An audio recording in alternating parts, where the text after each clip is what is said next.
로마인 이야기를 쓴 시오노 나무나미가 또 하나의 로마인 이야기라는 그런 그 책을 적었습니다.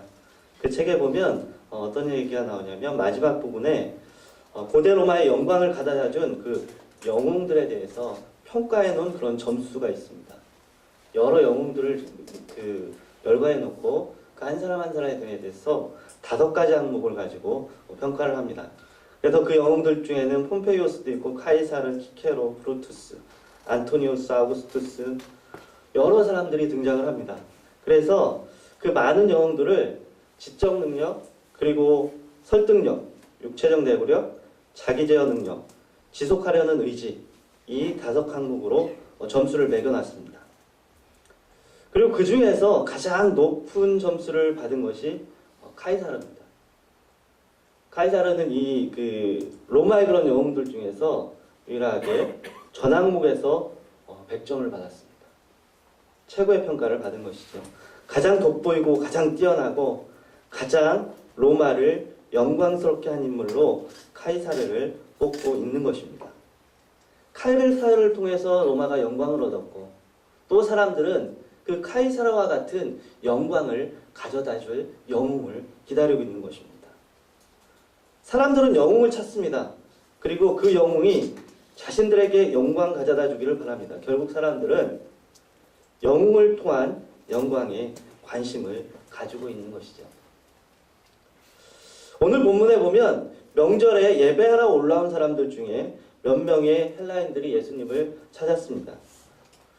이 명절은 유월절을 말하는데 유월절에는 흩어져 있던 유대인들이 예루살렘에 모여서 하나님 성전에서 제사를 드립니다. 그래서 예루살렘을 찾은 그런 유대인들이 예수님을 찾고 있는 것이죠. 그런데 이 헬라인들이 예수님을 찾은 그런 이유가 무엇일까요? 12장 12절 이하에 보면 그 답을 유추해 볼 수가 있습니다. 12장 12절 이하에 보면 큰 무리가 종려나무 가지를 가지고 흔들면서 예루살렘으로 입성하는 예수님을 환영하는 장면이 나옵니다. 호산나 호산나 하면서 찬송하면서 예수님을 환영합니다. 사람들이 예수님에게 환호하며 찬양하는 이유를 그 밑에 17절 18절은 다음과 같이 증언합니다. 나사로를 무덤에서 불러내어 죽은 자 가운데서 살리실 때에 함께 있던 무리가 증거한지라. 이에 무리가 예수를 맞으면 이 표적 행하심을 들었습니다. 이 표적 행하심을 들었습니다. 이것이 이유입니다. 죽은 자도 살리는 능력을 가지신 분, 그 영웅이 이제 예루살렘으로 입성하고 있는 것입니다.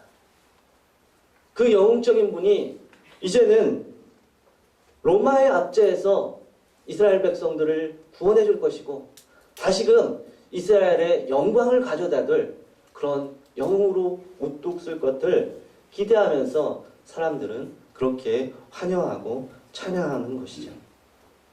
이런 상황 가운데서 소문을 듣고 몇 명의 헬라인이 예수님을 만나 뵙고자 찾아온 것입니다.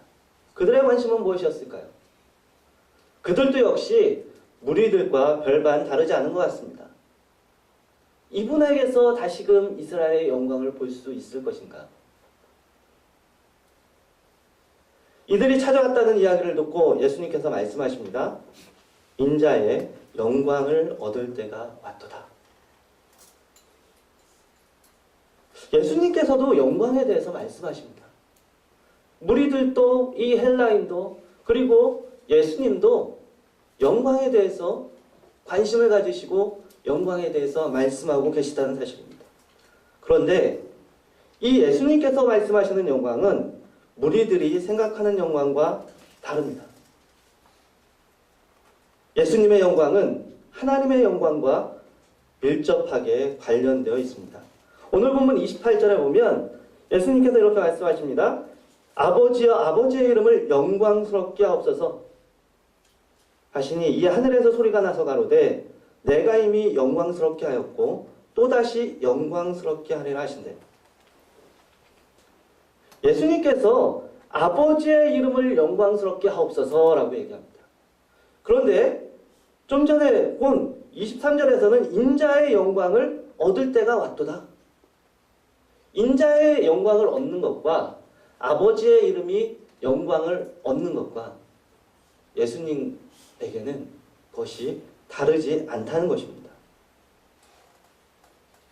하나님의 이름을 영광스럽게 하는 것이 바로 예수님에게 있어서 최고의 영광이라는 것입니다. 여러분, 우리도 마찬가지입니다. 하나님의 이름을 영광스럽게 할 때 우리도 또한 그 영광 가운데 거하게 된다는 것입니다.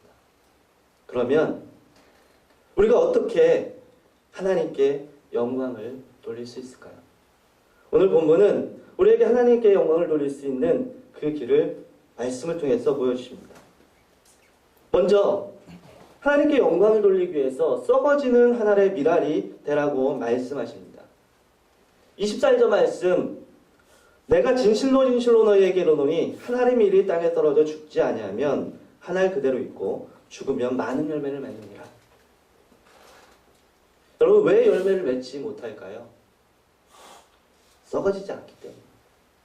오늘 말씀에 따르면 죽지 않기 때문에 열매를 맺지 못한다고 합니다. 그런데 씨가 썩어지지 않는 데에는 몇 가지 이유가 있습니다. 먼저는 씨가 흙에 잘 덮여지지 않으면 썩어지지 않습니다. 밖에 드러나 있으면 햇볕 조이면 말라지게 되고 썩어지지 않는다는 것이죠. 보이지 않게 잘 덮여져야 됩니다. 흙에 충분히 잘 덮여져야 그 씨가 썩어지고 그곳에서 싹이 나고 열매가 맺힌다는 것이죠.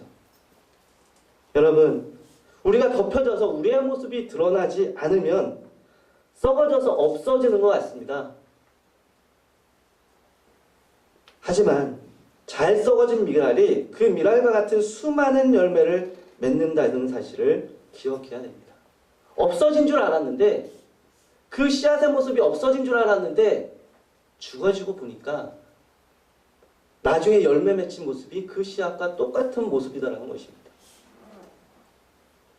예수님께서 보여주신 죽어야 다시 사는 비결이 바로 이것입니다. 예수님께서 십자가를 통해서 썩어지는 밀알이 되셨을 때 온 세상이 구원받고 주님을 닮은 또 다른 수많은 밀알들이 생겨나게 됐다는 것입니다.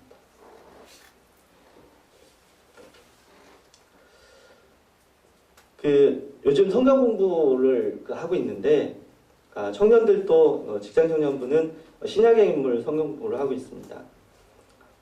지난주에 누가와 디도에 대해서 공부를 했습니다. 누가와 디도 둘 다 공통적으로 드러나는 것은 자신을 잘 드러내지 않는다는 것입니다. 숨겨져 있지만 하지만 하나님으로부터 유용하게 또한 하나님께 크게 쓰임받은 그런 사람들이 바로 누가와 디도입니다. 이 공부를 하고 나눔 질문을 하는데 나눔 질문에서 도널드 레이건의 말이 마음에 굉장히 많이 와닿았습니다. 레이건은 이렇게 말합니다. 한 사람이 할 수 있는 일에 대한 한계는 없다. 그리고 그 사람은 어디든지 갈 수 있다. 단 누가 그 영광을 누리든지 상관하지 않는다. 누가 영광을 누리든지 상관하지 않는다면.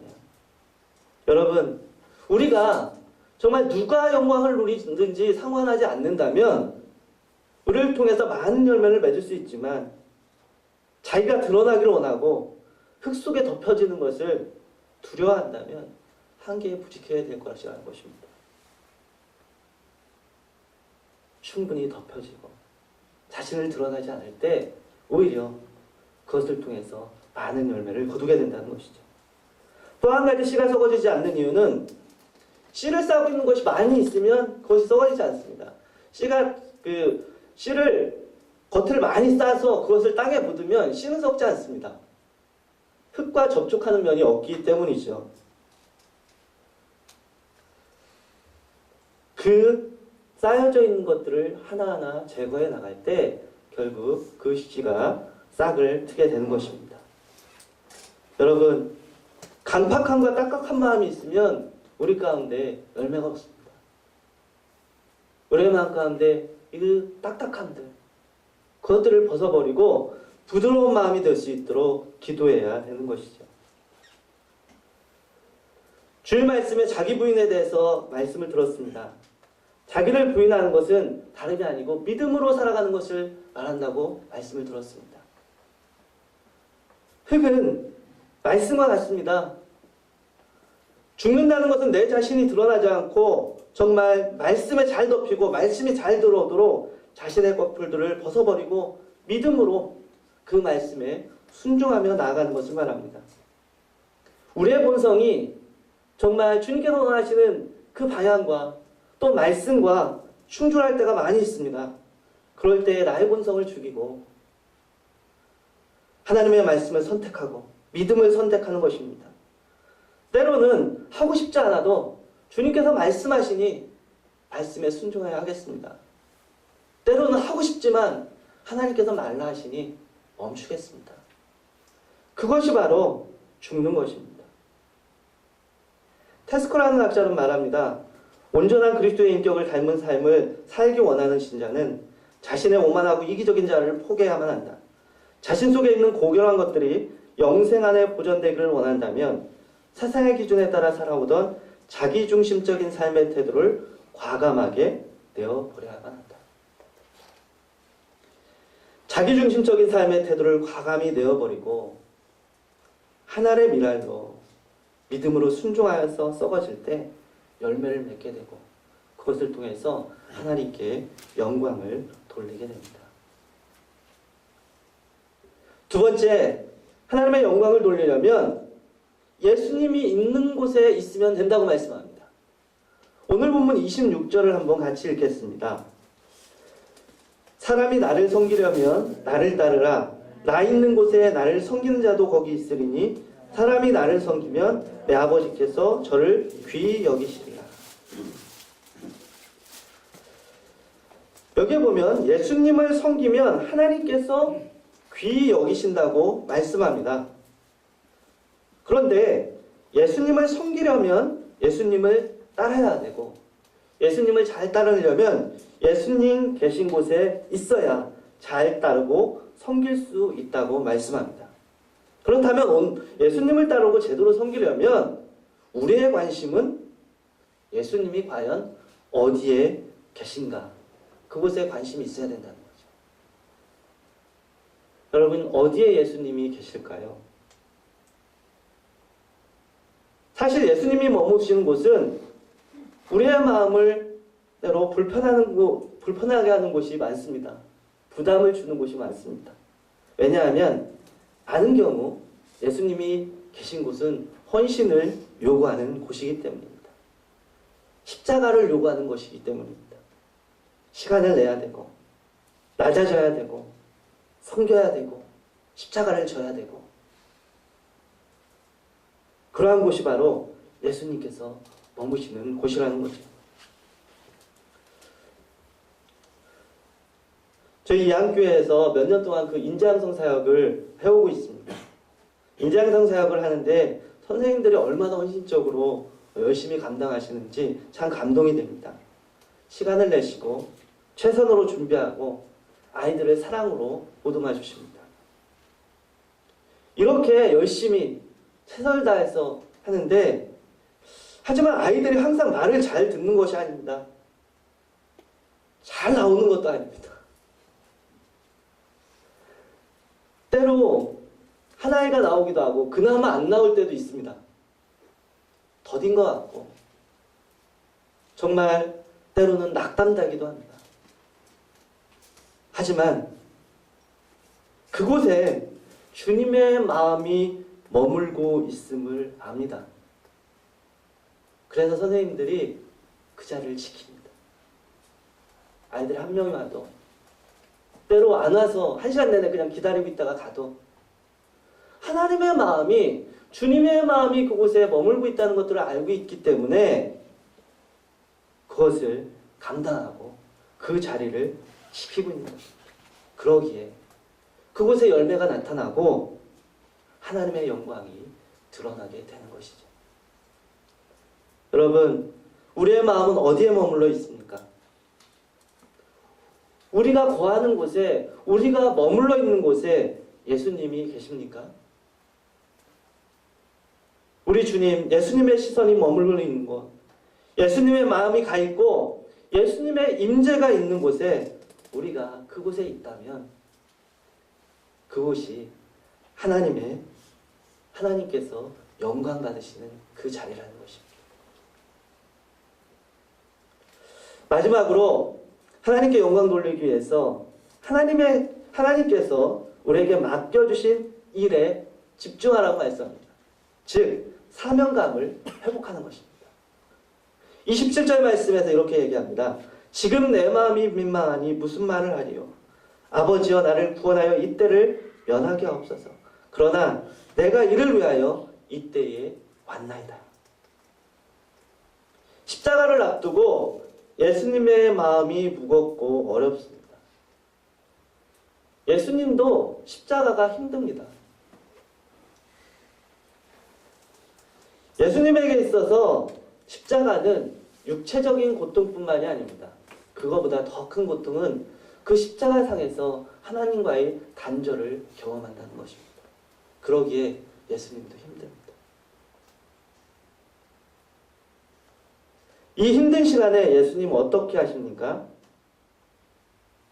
예수님께서는 하나님께서 왜 이 땅에 예수님을 보내셨는지, 무엇을 위해서 지금 나아가고 있는지 다시금 사명을 붙잡으셨습니다. 내가 이를 위하여 이때에 왔나이다. 27절 말씀을 다른 번역 성경, 새 번역 성경에는 다음과 같이 번역되어 있습니다. 지금 내 마음이 괴로우니 무슨 말을 하여야 할까? 아버지, 이 시간을 벗어나게 하여 주십시오. 라고 말할까? 아니다. 나는 바로 이 일 때문에 이때에 왔다. 여러분, 괴롭고 힘들지만 회피하지 않으시고 당당히 정말 십자가를 향해서 하나님께서 맡겨주신 그 일을 다시 한번 붙잡고 그 길을 가고 계신 것입니다. 우리에게도 힘든 시간이 있습니다. 우리 주님께서 우리에게 허락하신 그 가정에서, 직장에서, 또 사역의 현장에서 어떤 때는 벗어나고 싶습니다. 때로는 피해가고 싶습니다. 이번만은 좀 피해가고 싶다. 그때 우리는 어떻게 해야 될까요?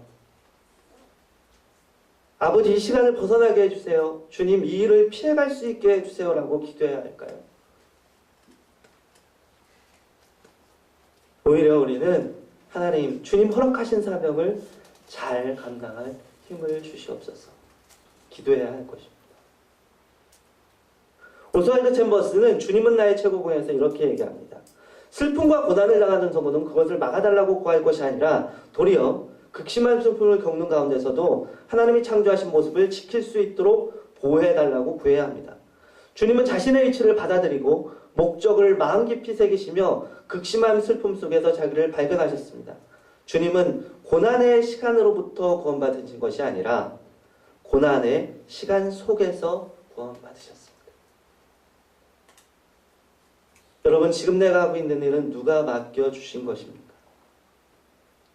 우리는 지금 누구의 일을 감당하고 있습니까? 그것을 어떻게 감당하고 있습니까?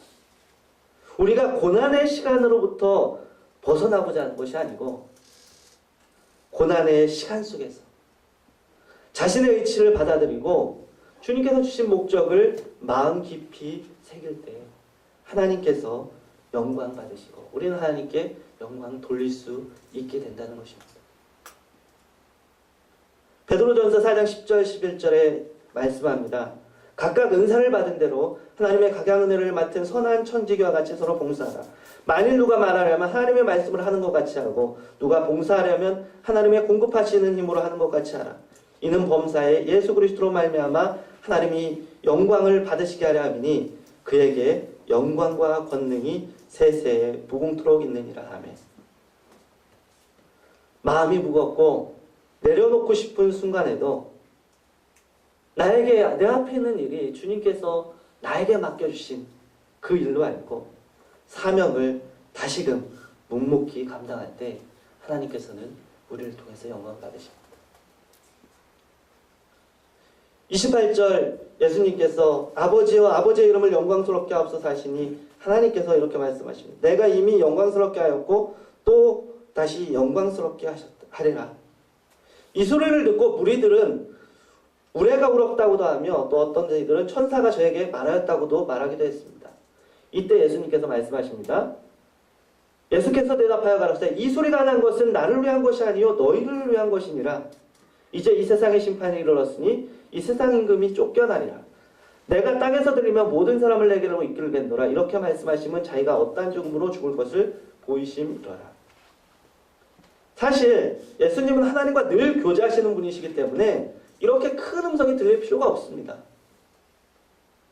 주님은 하나님과 온전한 교통망이 있기 때문에 들리는 소리가 안 해도 된다는 거죠. 그런데 이 소리가 들린 것은 우리를 위한 것이라고 주님께서 말씀하십니다. 왜 우리를 위해서 이러한 소리를 들려주셨을까요? 우리가 이 길을 잘 갈 수 있도록,